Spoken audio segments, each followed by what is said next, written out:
Do you have questions concerning planning a Disney trip? Ask them live on the show or submit them on our website at patmdisneytravel.wixsite.com/planning. Hey, what's going on, everybody? It's Matt with the DPI podcast, and we're back after a couple of weeks. We got a lot of news because it's halfway to Halloween, so we've got all the information on Not So Scary, Oogie Boogie Bash, Halloween on the High Seas, everything that's going on overseas with the Halloween season. It is going to be a information-packed show. We don't have any Peter with Princesses and the Mouse tonight, so we're just going to kind of barrel through all of the news and get out of here. So 20 minutes, half-hour show, be done and get you guys on your way. So stick with me. We're going to have fun. This is Disney Planning Insights Podcast.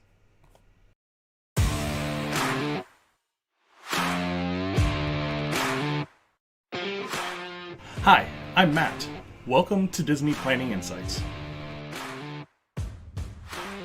Through creative content and live shows, we explain the hidden details of the Disney experience so that our clients can execute memorable adventures. Together with Princesses and the Mouse Disney Travel, we have helped hundreds of clients plan, book, and prepare for magical Disney vacations. Let our experience help you avoid common planning mistakes and maximize the enjoyment on your next Disney trip.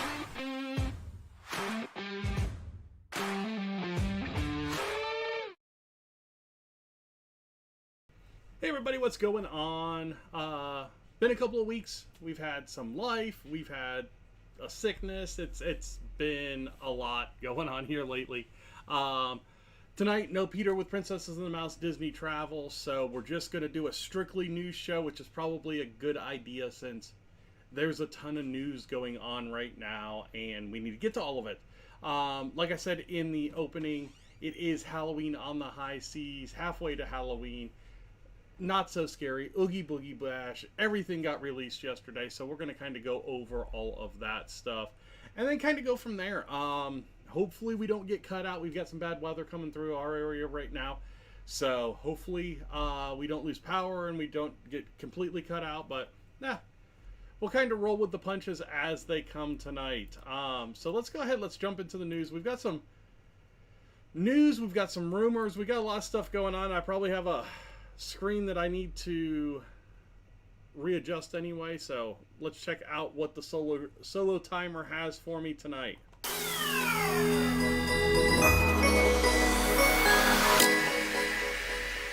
And it is time for the news. That is a really small screen for me, but hey, whatever. Alright, so getting into the news, like I said, halfway to Halloween was yesterday, and Disney released a ton of new information on what is going on, when it is starting, and how they are going to celebrate. So over at Walt Disney World down in Florida, they are going to be starting on August the 9th. Peter and I had predicted August the 8th, so we were right there on this early start. This is the earliest that Disney has ever started the Not So Scary Party, and it has, I think we figured out 35 dates from August 9th through October 31st. Okay?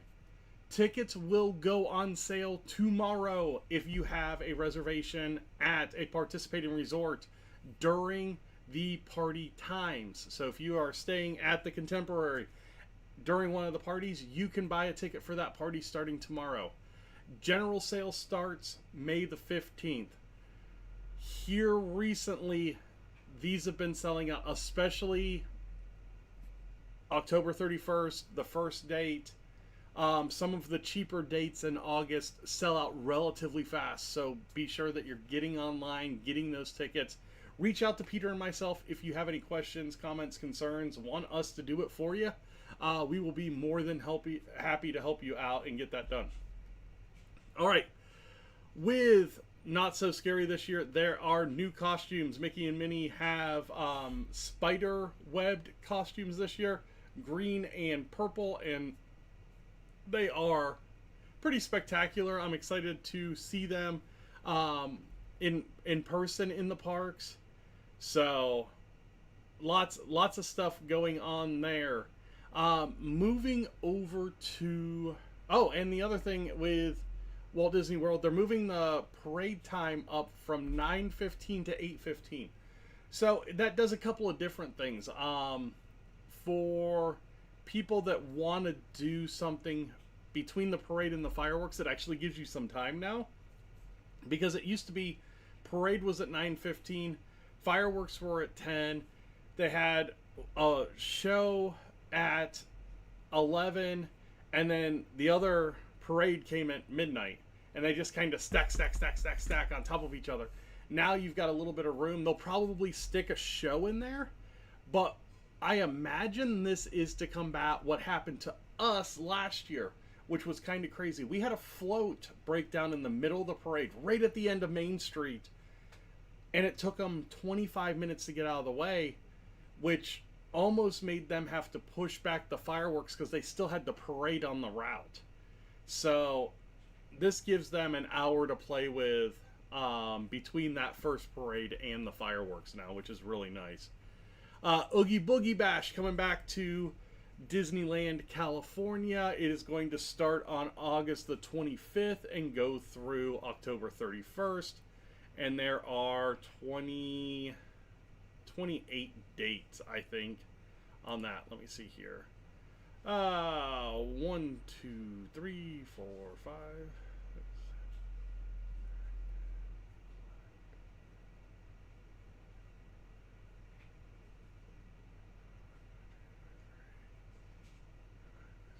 27 dates for Oogie Boogie Bash this year. So,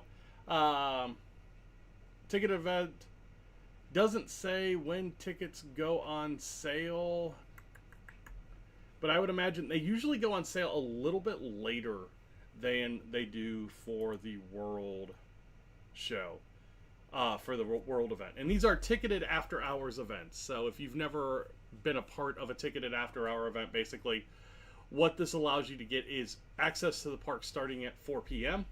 All other guests are kind of ushered out around 7 p.m. And then you get the extended hours after a normal park close till 1 or 2 in the morning, depending on the night. So, yeah, lots going on there. Halloween on the High Seas, they announced some new character costumes for that. Mickey, Minnie, and Donald are getting new character costumes for Halloween on the High Seas.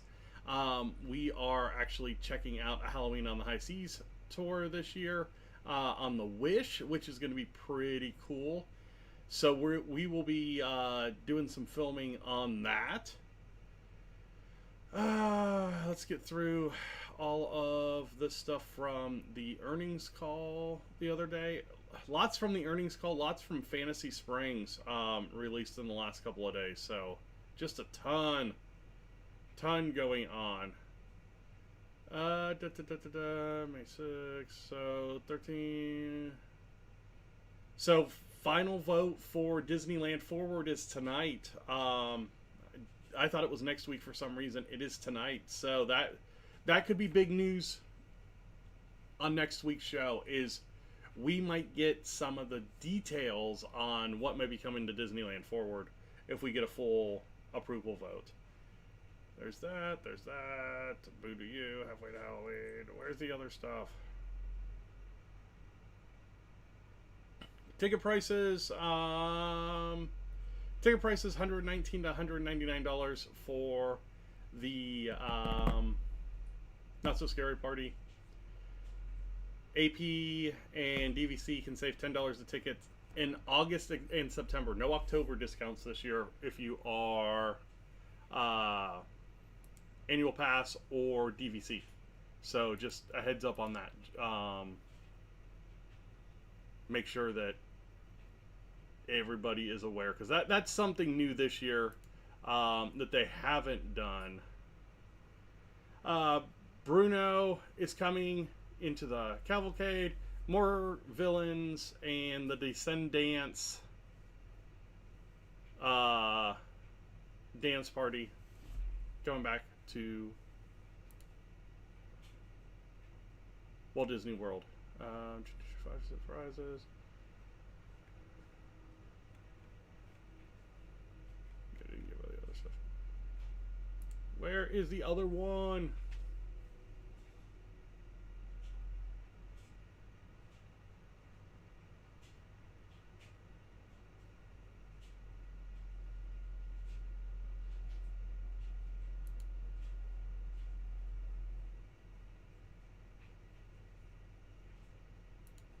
It's being a pain.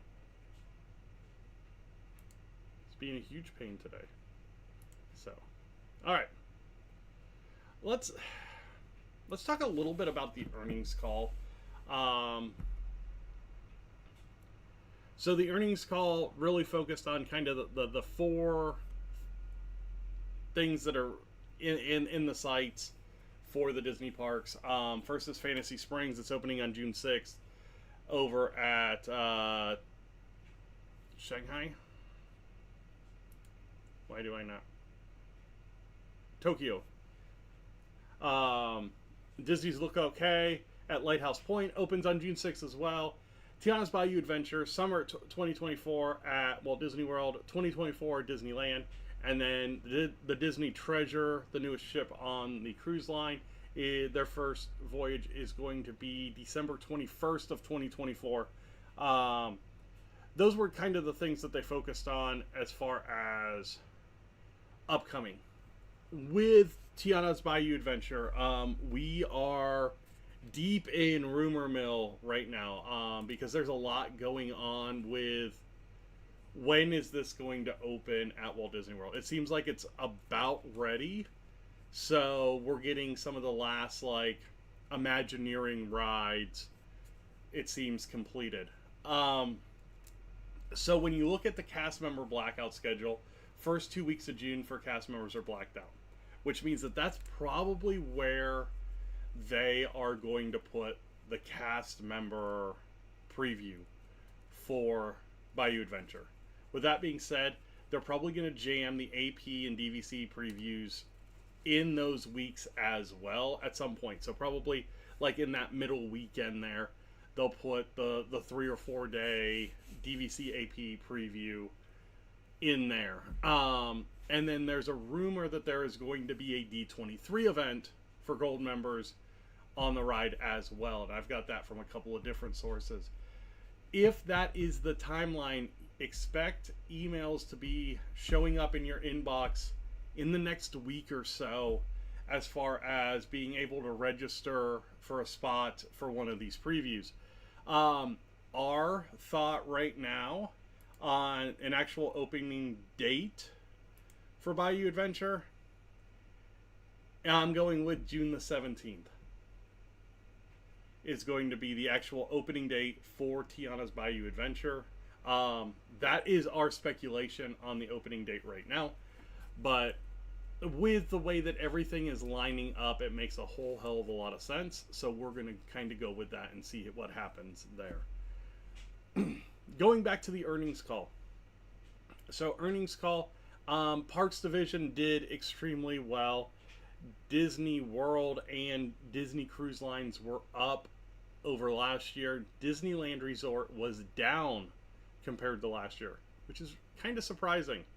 Lower results at Disneyland were due to higher costs driven by inflation, partially offset by higher attendance and per capita spend. Where Disney is making up the money right now. So, Walt Disney World had lower attendance, but higher ticket prices and cost-saving initiatives brought Walt Disney World to the positive. Disney Cruise Lines, higher average ticket prices. Not higher attendance, just higher average ticket prices. So that means that Disney is losing people, but making more money. And a lot of that comes down to a couple of things. First, you've got the raise in ticket prices. I mean, ticket prices across the board have gone up. Hotel prices across the board have gone up. It's not a big surprise. But you also have Genie Plus. And Genie Plus, I believe, has been the driver of the park's success over the last year. I hate to say it because I despise Genie Plus. But it is crazy on the amount of people that use it. The utilization rate of Genie Plus is enormous.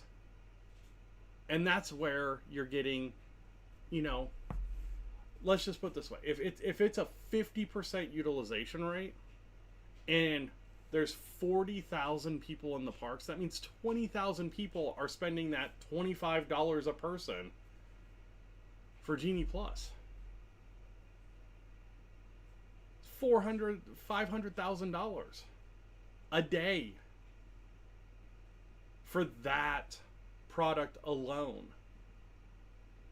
It's a crazy number to think about. And think about what it actually costs Disney for that product. Because they already had the lines installed. It's really just all technological cost at that point. Keeping the app up to date, keeping it stable, that kind of stuff. There's no material cost per se for it, unless you're doing like promotional materials and putting pamphlets in the hotel rooms and that kind of stuff.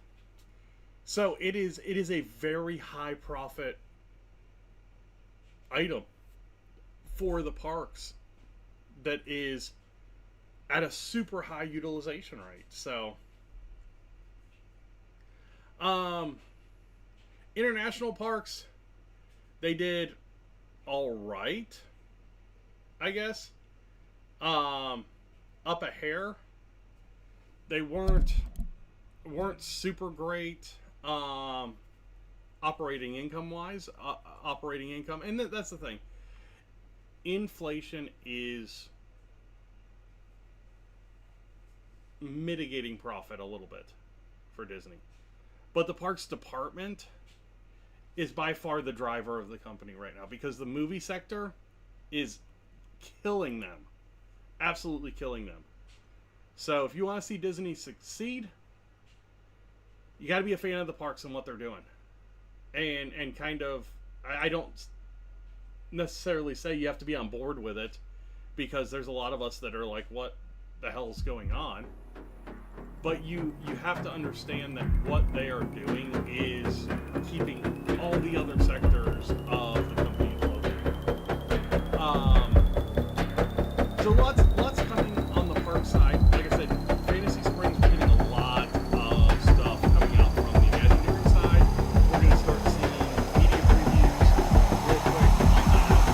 And there are 4 new areas in this Fantasy Springs park, and it's going to be, or land, and it's going to be spectacular. It looks really well done, and I'm excited to see kind of the reactions of, I won't say the blogger reaction, because that tends to skew positive because of the butt kissers, but you know, some of our more trusted sources going over there and saying what it really is. You know, scale, I think, is going to be a big thing. And I think getting between spot to spot is going to be a big thing. I could see it being a little difficult to get around in that area, just the way that it's set up. So that could be interesting to see how other guests perceive it and their thoughts. You know, it looks like there's a couple of areas where you have to use some kind of transportation to get from point to point, and not just walk around, where, you know, a lot of the parks, if they offer that mode of transportation within the parks, you also have the ability to walk around those areas. I think of like the World Showcase lagoon boats. Yeah, you can take that boat from port of entry back to Morocco, but you can also make the walk as well. And it used to have another one that went the other way to Germany. So, you know, interesting to see what they do with that. Again, we got a lot coming on.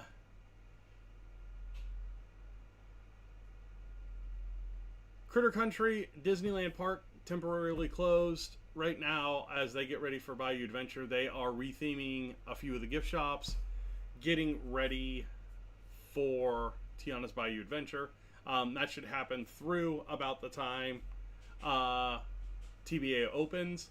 Walt Disney World Yacht Club Resort to undergo nearly 6-month-long refurbishment. This isn't a huge deal, so if you follow kind of the construction and that kind of stuff that goes on with Disney parks, they tend to do hotel refreshes at 3 and 7 years. This might just be in that scheduled refresh period.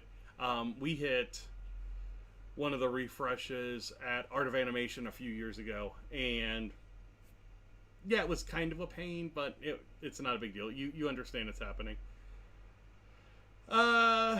Entertainment announced for Disney's Lookout Cay at Lighthouse Point. Junkanu Rush Out celebrates the signature festival of the Bahamas with parades, dancing, and music. It looks like they're going to have some pretty cool entertainment offerings on the island. Again, we'll see once we start getting some actual information from these areas.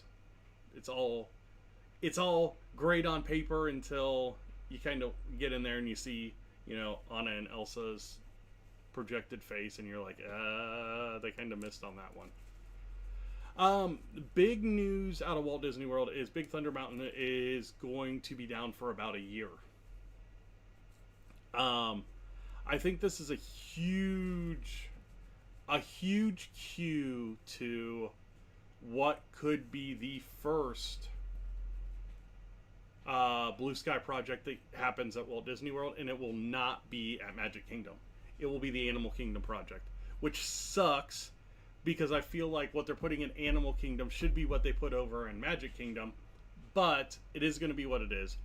So Central Americas is probably going to be the first thing to break ground, and I would imagine that that's going to happen by the end of the year. We'll probably get the full announcement before D23 for that one, probably right about the time that they shut down Big Thunder Mountain.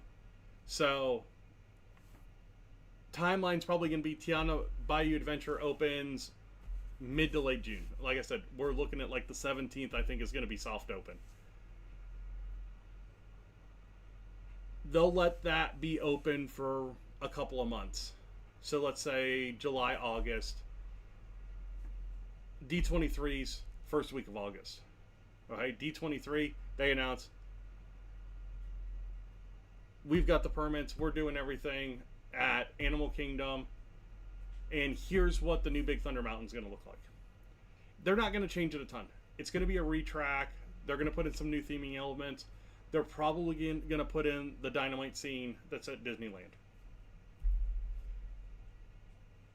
There's your spoilers on Big Thunder Mountain. That's probably what's going to end up happening. It's going to be down for about a year. That gives them the time to get the start on the Dinoland project. Dinoland project's probably going to take 18 months. So even if they come back from D23, shovels in the ground, second week in August, it's not going to be open until middle of 2026. So don't think that that's going to be a fast project, even though the area is already there. That is going to be a slow-moving project. Completely retooling the dinosaur ride. Completely tearing out everything that's part of the carnival area. Complete redo of Restaurantosaurus. The addition of all of the short. I mean, look how long it's taken for, I would say, a relatively basic in Disney eyes refresh of Splash Mountain. And then we're going to expand that to a land, and we're probably going to add at least 2 rides, because there's, in the Blue Sky plans, there's some sort of carousel, and it looks like a slow-moving ride around the Casita Madrigal. So at least 2 rides. Throw in the dinosaur to Indiana Jones whatever conversion that they're going to do. They're probably going to keep the track the same because it's the same ride anyway. And just, I wouldn't say it's going to be a complete clone, but it's going to be something very similar there. 18 months to get all that in, and you're probably going to be waiting on the major ride, which is going to be the Casita Madrigal ride, like you did for Seven Doors Mine Train when New Fantasyland opened. And that's probably going to lag 6 months behind, at least. Once they get elbows deep into that project, they will announce, and I would say that the Beyond Big Thunder Mountain project is probably announced D23 2025. I don't think it's even announced this year, because you'll get Animal Kingdom, you'll get Disneyland Forward this year. And that's going to be the big announcements, because you've got Frozen coming to 2 parks overseas. You've got this big expansion that's going to happen at those 2 parks. And it's not even an expansion for Walt Disney World. It's just the retheme of an area, basically. And I'm dumbing it down a hair, but that's eventually, I mean, in the end, that's what it is. It's Dino Land didn't work. We're going to tear it out. We're going to put this Central America's theming in. Okay. Whatever. Go for it. Perfect. So Big Thunder Mountain's going to close. It's going to reopen in a year. That's when Beyond Big Thunder Mountain starts happening. Because now you've generated buzz back in that area. The ride reopens with the retrack. You've got Tiana's Bayou Adventure in there for about a year and a half now. Now you're looking at, okay, let's start tearing things apart back there for that expansion of Magic Kingdom, which that is going to be a relatively large expansion. But if you have those 3 projects going at the same time, Disneyland Forward, the Animal Kingdom retheme, and then this Beyond Big Thunder Mountain project going at the end of 2025, because they'll all be still in some phase at the end of 2025. Now Disney can build on, hey, look at what we're doing over the next 5 to 7 years. You know, they're not going to get a 5th gate at Walt Disney World. They're not tending that way. As much information as we get that is saying, yeah, they're doing a 5th gate, they're doing a 5th gate, the permits just don't show it. They just don't show it. I think you're going to get the announcement of a new hotel. I think you get a re-announcement of Reflections, because they've kept that project on the back burner. I think it's just something that they can do now and be okay with it. And that's going to be kind of in the old river country area behind the Contemporary. I still think they need to figure out something as a front gate hotel for Epcot. I think that's something that would play well. I just don't know that they, and by they I say Disney in general, want to put a park that, or a hotel that close to the front side of Epcot. I think they're okay with the stuff that's around the back of the boardwalk area, Yacht and Beach. You got the Swan and Dolphin back there. I think they're okay with that. Everything filters in through the back of the park. Use the front of the park for all your other transportation and all that kind of stuff. Because you got to figure, coming in the back of the park now, you've got 5 hotels, 6 if you count the Swan Reserve. If people walk over from the Swan Reserve, you've got the Skyliner resorts, so Art of Animation, Pop, Caribbean Beach, Riviera, all coming in as well. That's a lot coming in through the back of the park now. I mean, that's almost half of your resorts coming in through the back of the park. So that's an interesting look now that, you know, if they could put a big deluxe DVC Tower resort in front of Epcot, I think you've got some play there. I think it works out, because you're not killing a ton of transportation for any means, and that's I think that's where they would be concerned, is you kind of would have to figure out the monorail while construction happens around the monorail. Because in all reality, the monorail would go through a front gate hotel. I think it makes it really cool. So, I don't know. But that's about it on the news. Let me see if I missed anything. Mickey Mouse Mercantile closing for multi-month refurbishment at Grand Floridian. That's the main gift shop in the Grand Floridian. Permit filed last week for updates to Great Moments in Mr. Lincoln at Disneyland Park will include theater improvements, but more importantly, President Lincoln is not going anywhere. That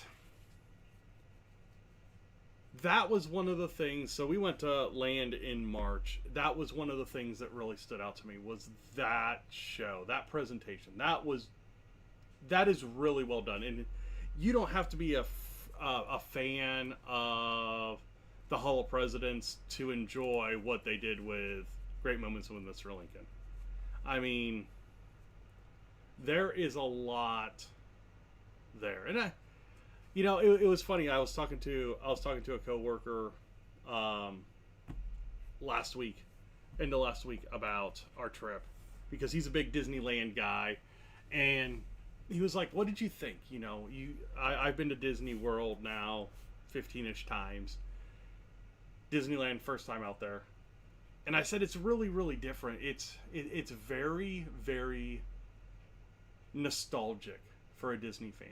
I mean, you walk in and it's like, you get that feeling that it's just like, this is the park that Walt built. This is kind of where it all started. You overlook some of the, I don't want to say flaws, but some of the things that might have bothered me if it would have been the first park I had gone to, like the rides being on top of each other. And it was just kind of chaos sometimes with the amount of characters that were out. You had these 20-person lines. Like at one point, there were 11 characters out in the town square. 11 characters. So you have these little lines like all over. You got people running from line to line to line to line to line, trying to catch all these characters. And it was just kind of chaotic at times.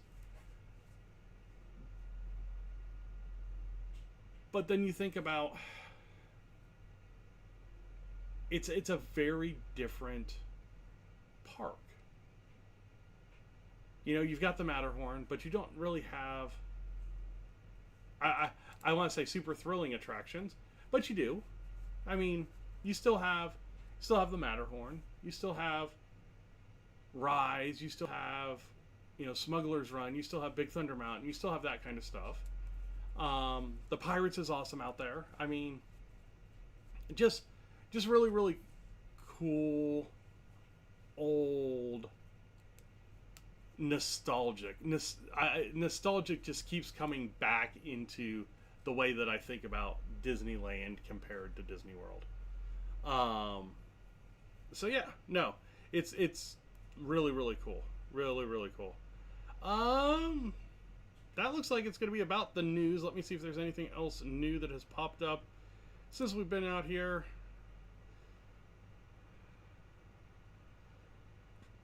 They say that it's a rumor.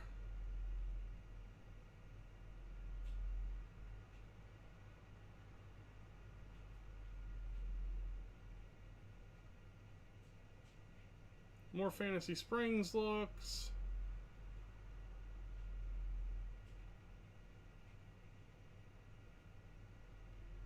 Queue refurbishment continues at Jungle Cruise and Magic Kingdom, which I'm sure that really makes that line unbearable.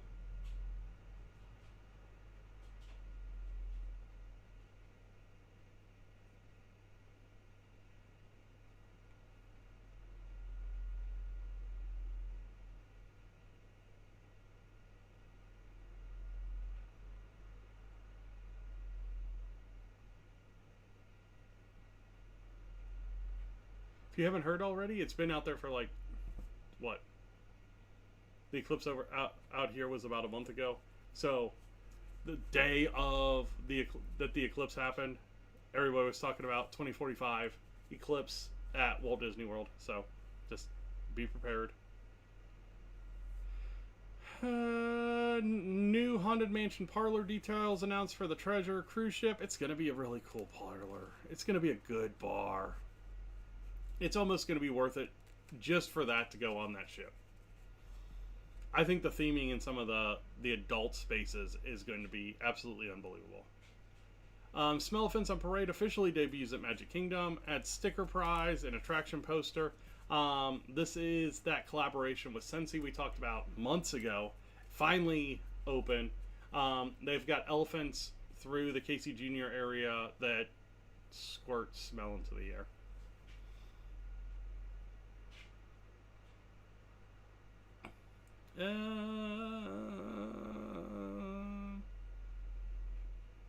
Yeah, that looks, it's about it. So, if you guys are seeing anything else out there, let us know. Over on Twitter at Disney Insights, over on Facebook at DPI Podcast. 7:54. It's before 8 o'clock. I'll be able to tuck in the kids tonight. You guys all have a fantastic week. I will talk to you next week, hopefully with Peter with Princesses and the Mouse Disney Travel. Have a good week, everybody. Bye now.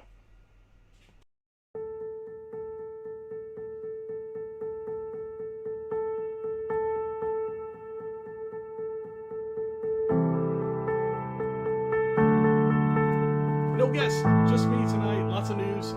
So we talked for about a half hour about what's going on at the parks. Next week, we'll have guests. I promise.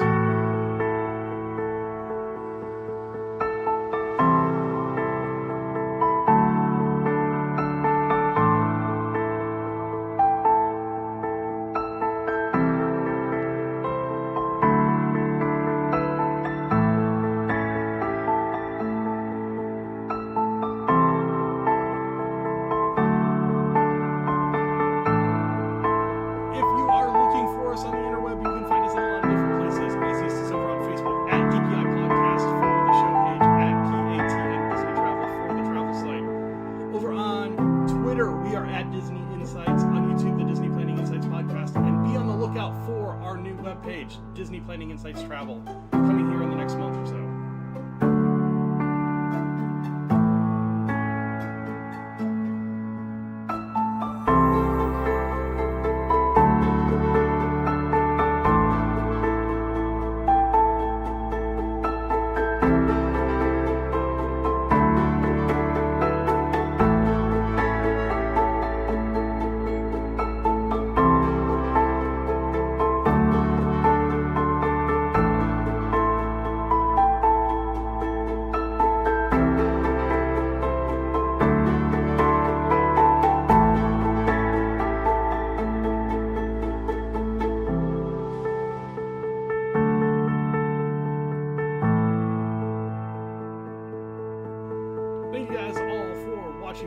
Sharing, listening, thumbs up, whatever you do. You guys all have a good week.